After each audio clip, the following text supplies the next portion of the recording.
Okay, that's on.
Alright, I just saw that my billet's a little uneven.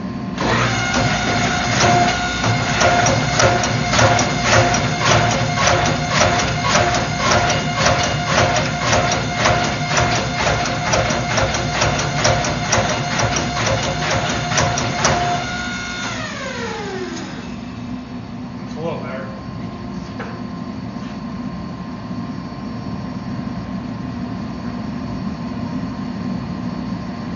Actually, to the point I need to run it through the rolling mill.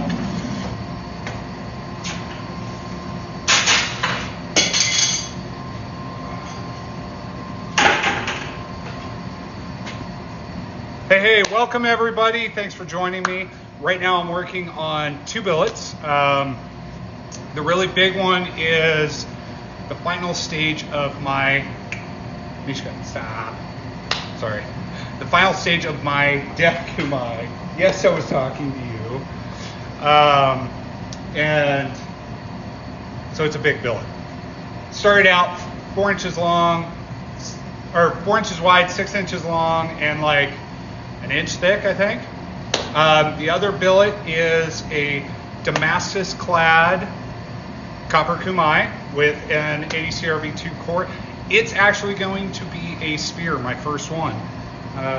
So it's to the point where it's thick enough. I don't want to go really much thinner, so I'm going to run it through the rolling mill, get a nice even thickness, and then it'll be ready for the next stage. Pair off with a hammer, that machine is worthless. Well, that sure is an opinion.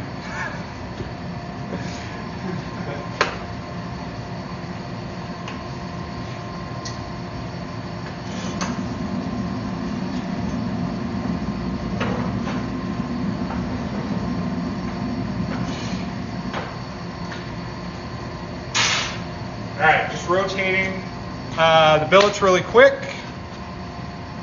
Let's go over to the rolling mill and get that set up.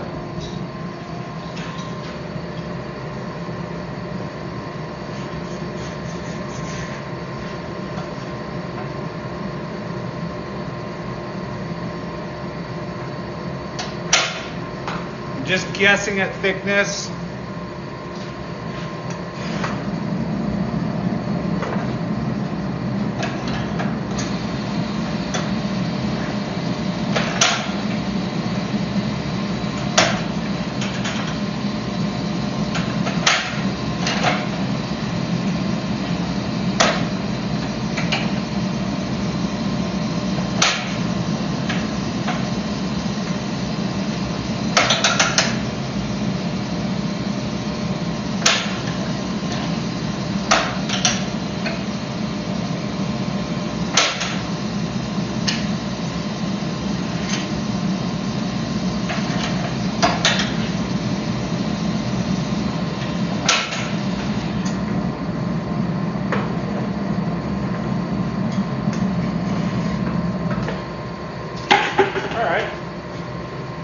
So the cool thing about the rolling mills, when you're running the billet through, it evens out the thickness the entire length of the billet. So with layered steel like Damascus, the kumais, my death kumai, all that kind of stuff, you can't force a shape.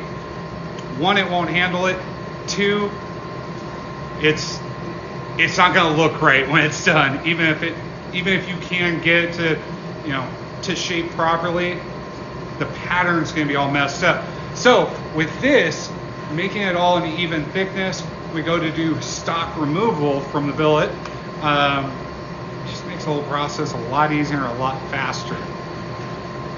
Less time spent at the grinder getting it nice and flat.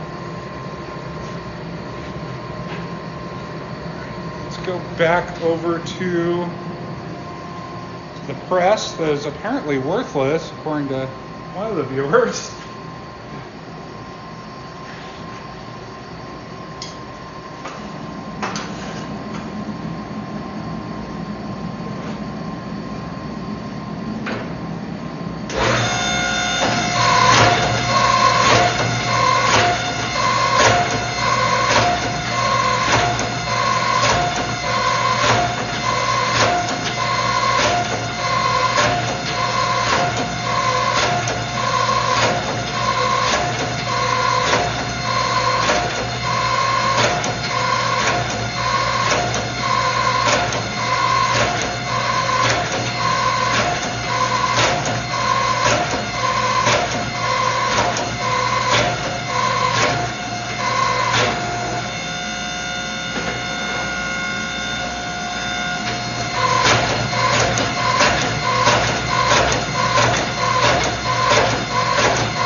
What's going on?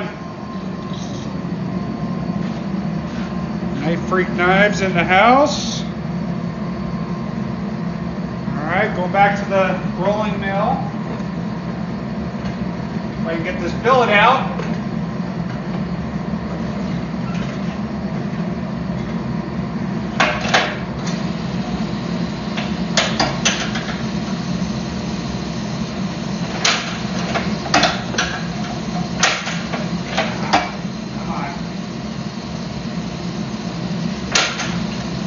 Rotate the billet end to end.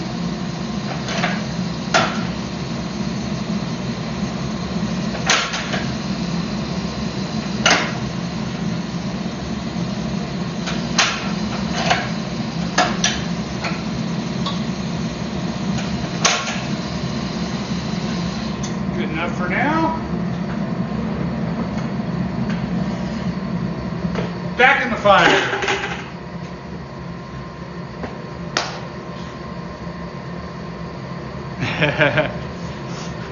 Hey, Flatline Knives. Dude, I ran into one of your buddies a few weeks ago. I don't know if he mentioned it to you. Yeah, I really enjoy this rolling mill. Now, I wish this had a little bit more power, but I feel like that's a problem I have with all my machines. Especially my press. I really wish it was a 25 ton instead of the 16, but it's what I got.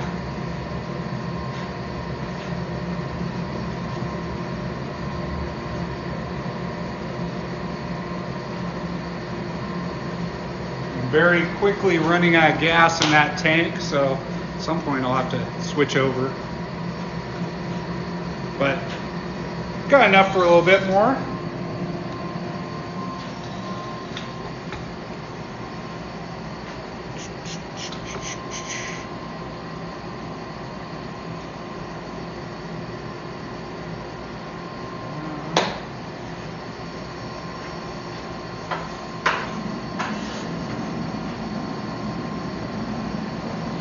Not quite ready.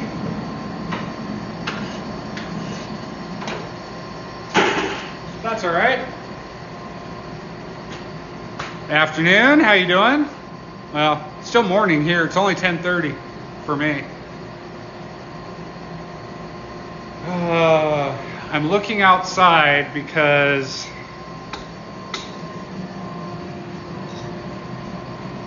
it's a goddamn winter wonderland.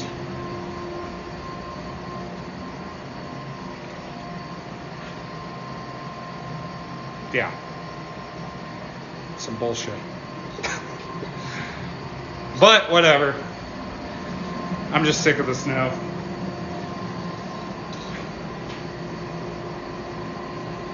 All right, what am I making today? I'm working on 2 billets. The smaller one is a Damascus-clad copper kumai with a 80 CRV2 core. It's going to be a spear. Be the first spear I've done, so we'll see. The other one is a billet of my death kumai pattern, which is 1095 core on each side of that, copper, hard layers of Damascus, another layer of copper, and then finally copper Damascus for the jacket. 75 here in Texas. Yeah. Well, so when I went to North Carolina for the Last Blade Standing Finals, I flew out of Spokane and it was 5 degrees. Landed in North Carolina and it was 85 degrees. Sucks. Yeah, I hope the spear turns out. Like I said, it's the first one I've ever done, so we'll see. And, you know, I of course don't, try it out with a mono steel to make sure I can do it before I put all this effort into a blade. No, not me. I just deep out of the pool, we'll see if it works.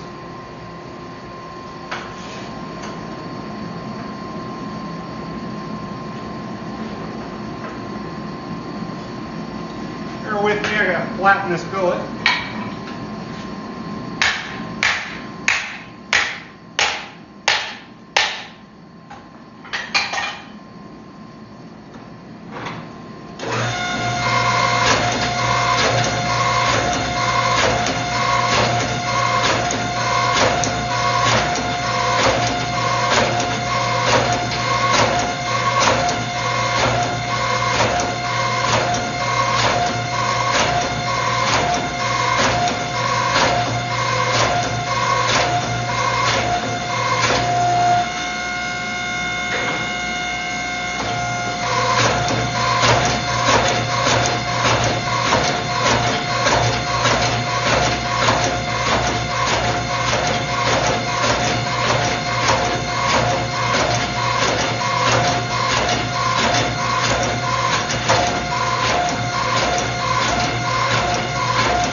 Now, foot pedal is too slow.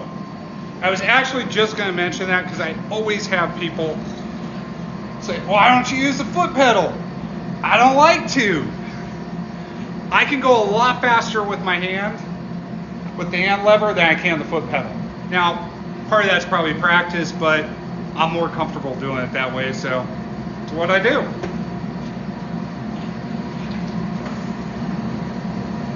And I do feel like I'm faster than I would ever be with the foot pedal.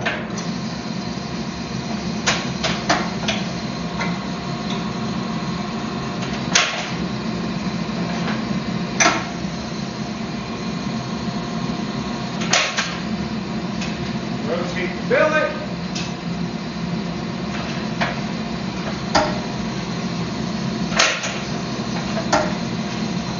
Tell there's a low spot when it does that. Right there. Oh, we'll get it.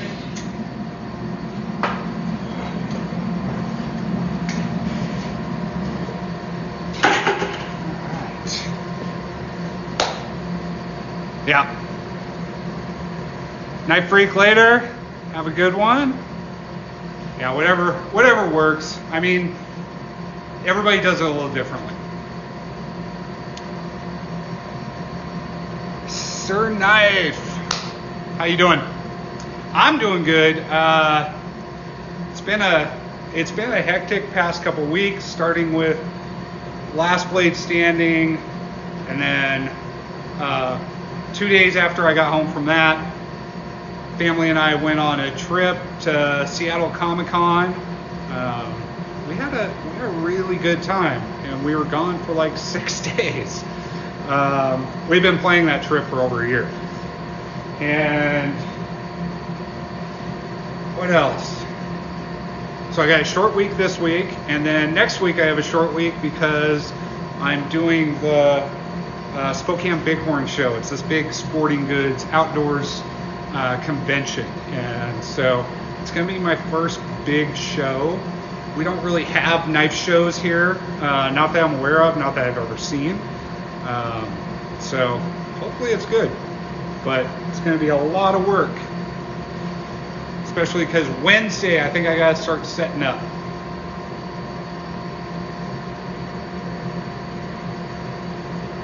Highlights from last blade standing. Yeah, I've got to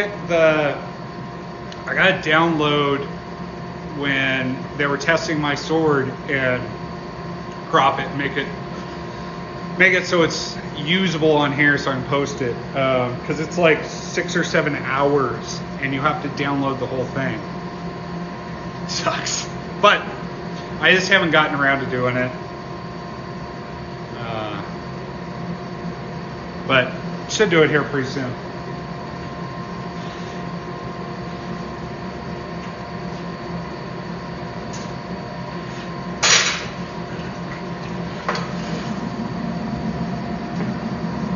Rotate them.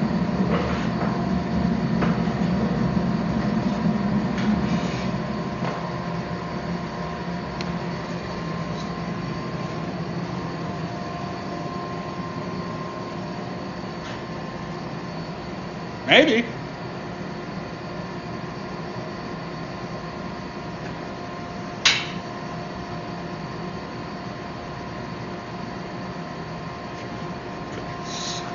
I know I got caught in film more than once.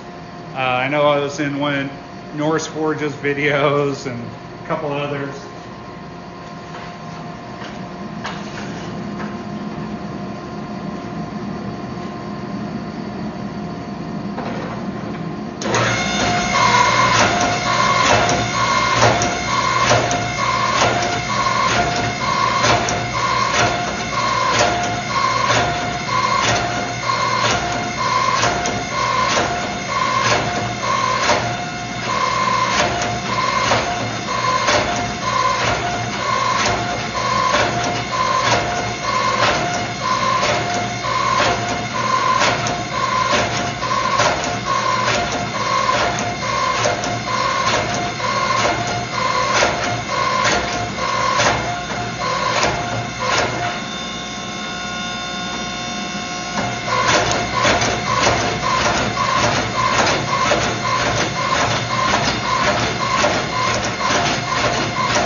A bounty on you now? What do you mean?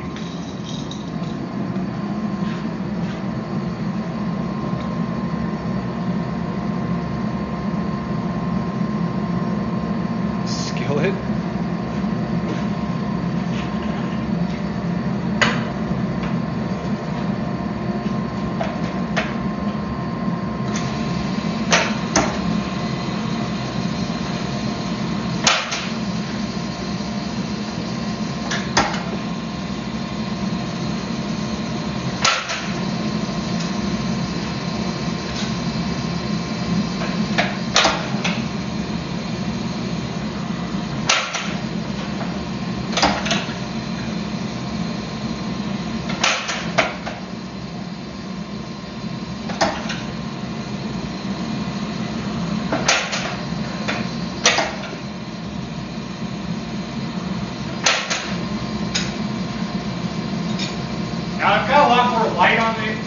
shop. So this looks colder than it is.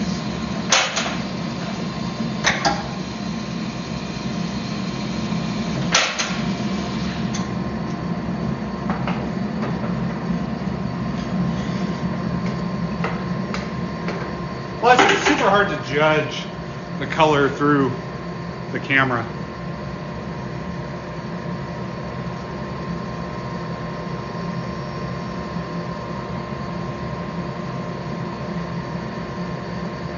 Nice. All right, Bob, have a good one.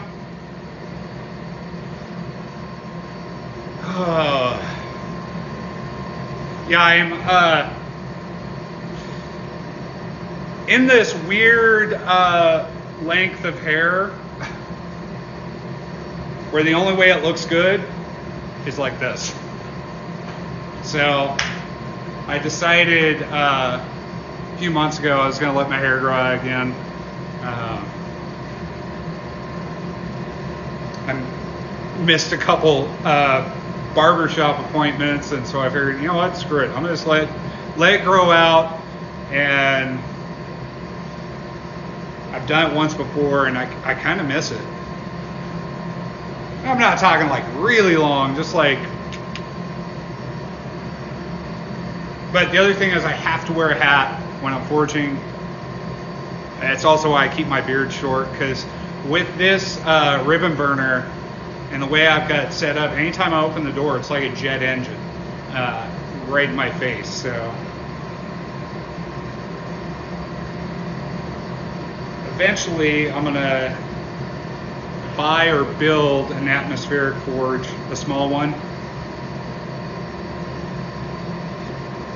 But there's a lot of people making different ones right now. I don't know if I want to actually build another one or buy one. So this was a pain to build, even though it doesn't look that great. But eventually I gotta rebuild or build a new forge, and I do the same size, because these billets that I do, I might actually do a little deeper, come to think about it. That would be kind of nice. Let's see.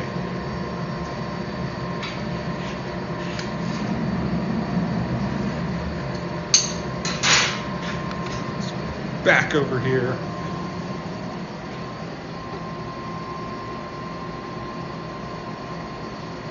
If I have any more gas left, there we go. I've got a whole other tank that's full. I'm just trying to get every little bit I can out of this first one.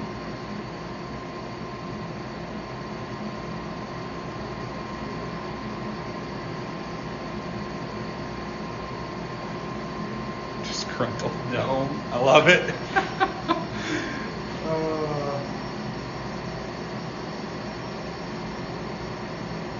Well, and when we took the trip to Seattle recently, I wore my glasses the entire trip, because about halfway there I realized my eyes really have gotten worse. I had them lasered, what was it, back in like 2009, and it doesn't last forever. So now my eyes are starting to get to the point where I need glasses again.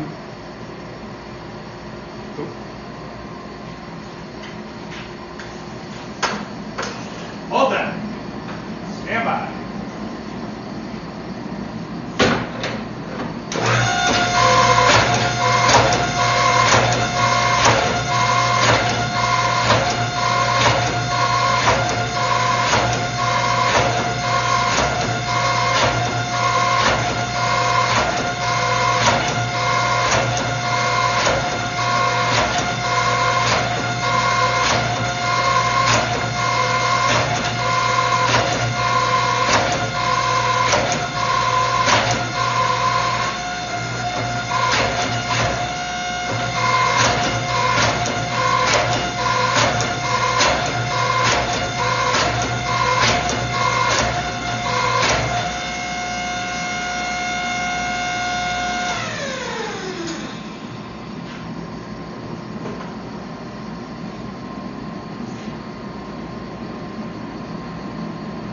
Nice. So, question is, what is an atmosphere forge? It's not a forced air forge. Basically, you've got gas coming in through a venturi. The air gets sucked in around it because of that gas flow, and that's it. That's how it works. Now, with a forced air ribbon burner like I have, I've got a fan going, and it goes to a kind of block with a bunch of holes in it. Actually, let's see if we can see it. So, there's the fan. There's my digital readout for my temperature. Air comes to here. There's the valve so I can control the airflow. Here's where the gas comes in. Goes into that, which is my ribbon burner. And there you go. You can see that in there. So that's what a ribbon burner forge looks like inside.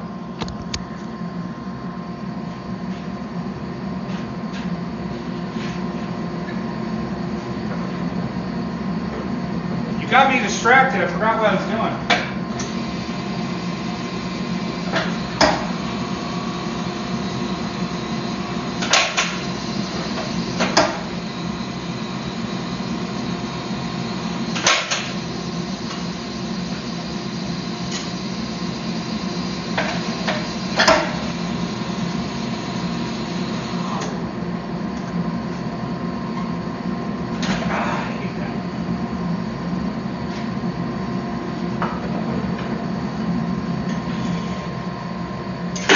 Just didn't have enough oomph to get over that little bump. Thank you for the fire. Nice. Beautiful forge. Hey, thank you. I think it's kind of ugly.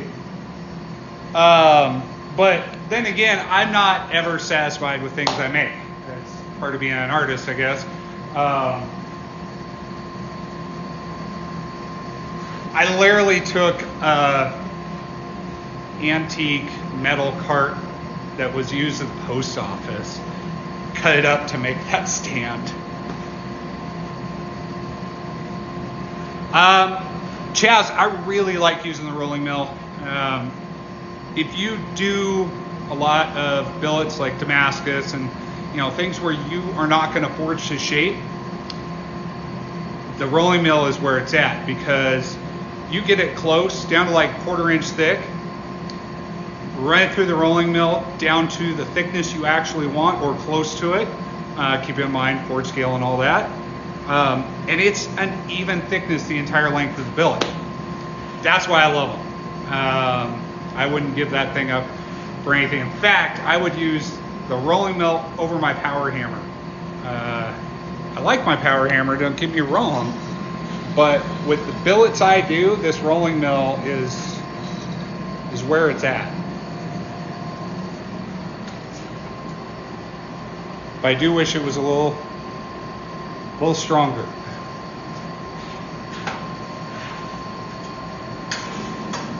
And speaking of billets, Danger Popsicle!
Coming up on 1/4 inch.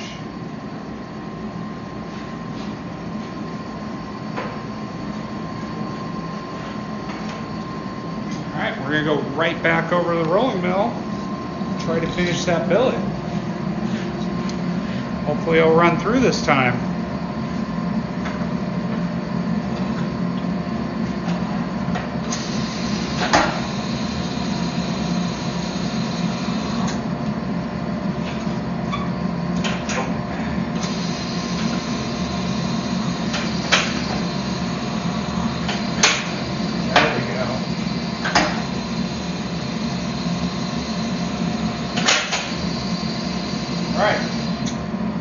So it's not flat. I'll run it through the press with flattening dies. It's pretty close, but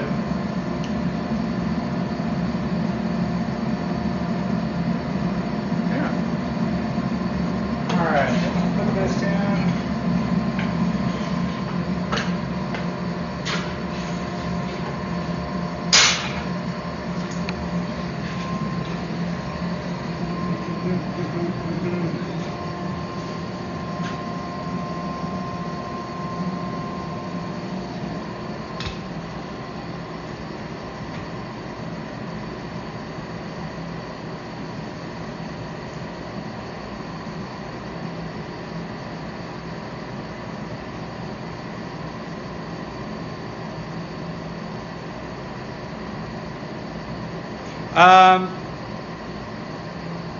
Dry, that is an yin yang, 68 pound yin yang.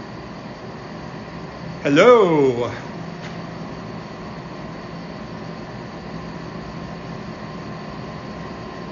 Nice, Chaz. Right on.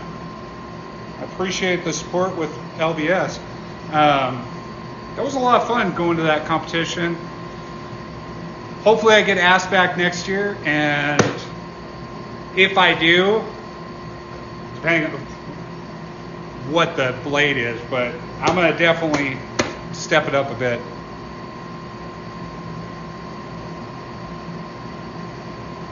The blue flag. I don't think I know what you're talking about. Oh yeah.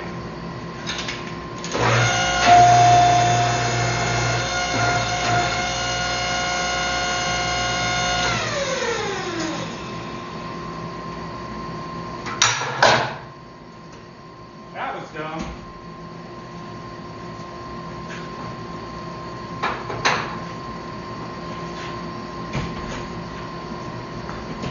I'm usually really good about not doing that.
what I'm doing, I'll mess with that more.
With it.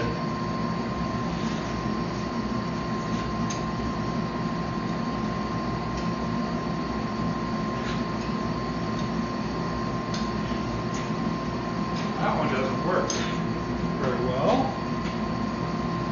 Ah, there it is.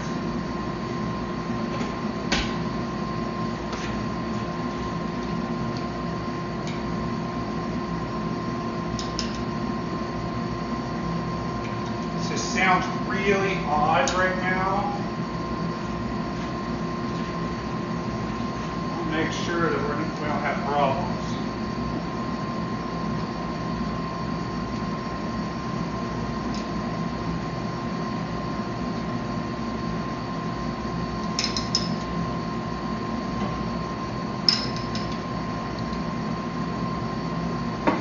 That's all good. All right. We'll clean the surface. But before I do that, I better get that billet through there.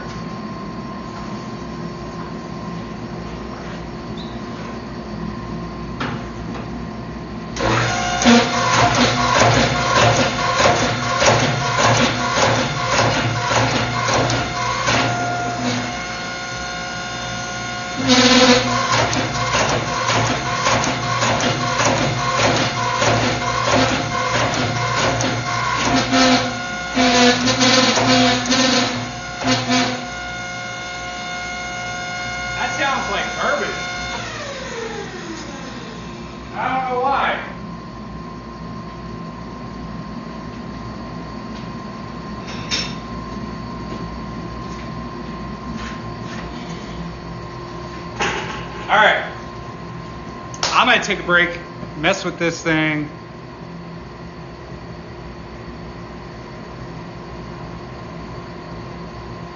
Nylon seals.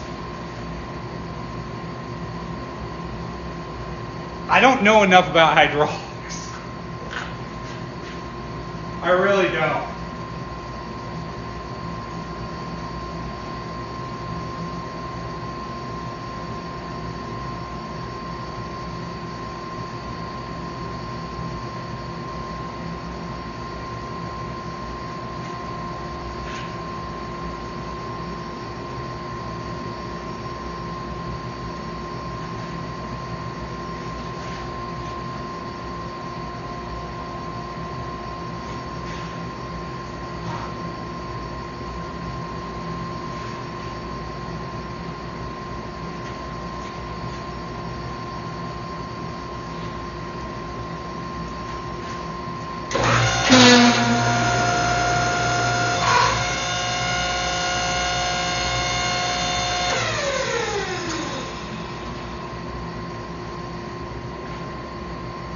Chaz, what do you mean by nylon seals?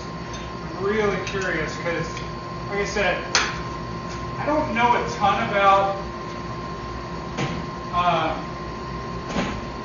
hydraulic systems.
sounds a little better now.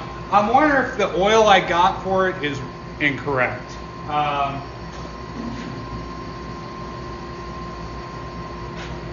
So this is what coal iron sells, and I was almost out, so I started using something else. ISO 20.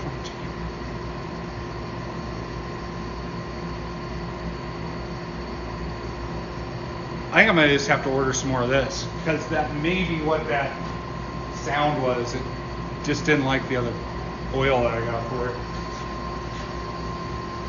Now I was using a yellow metal safe oil.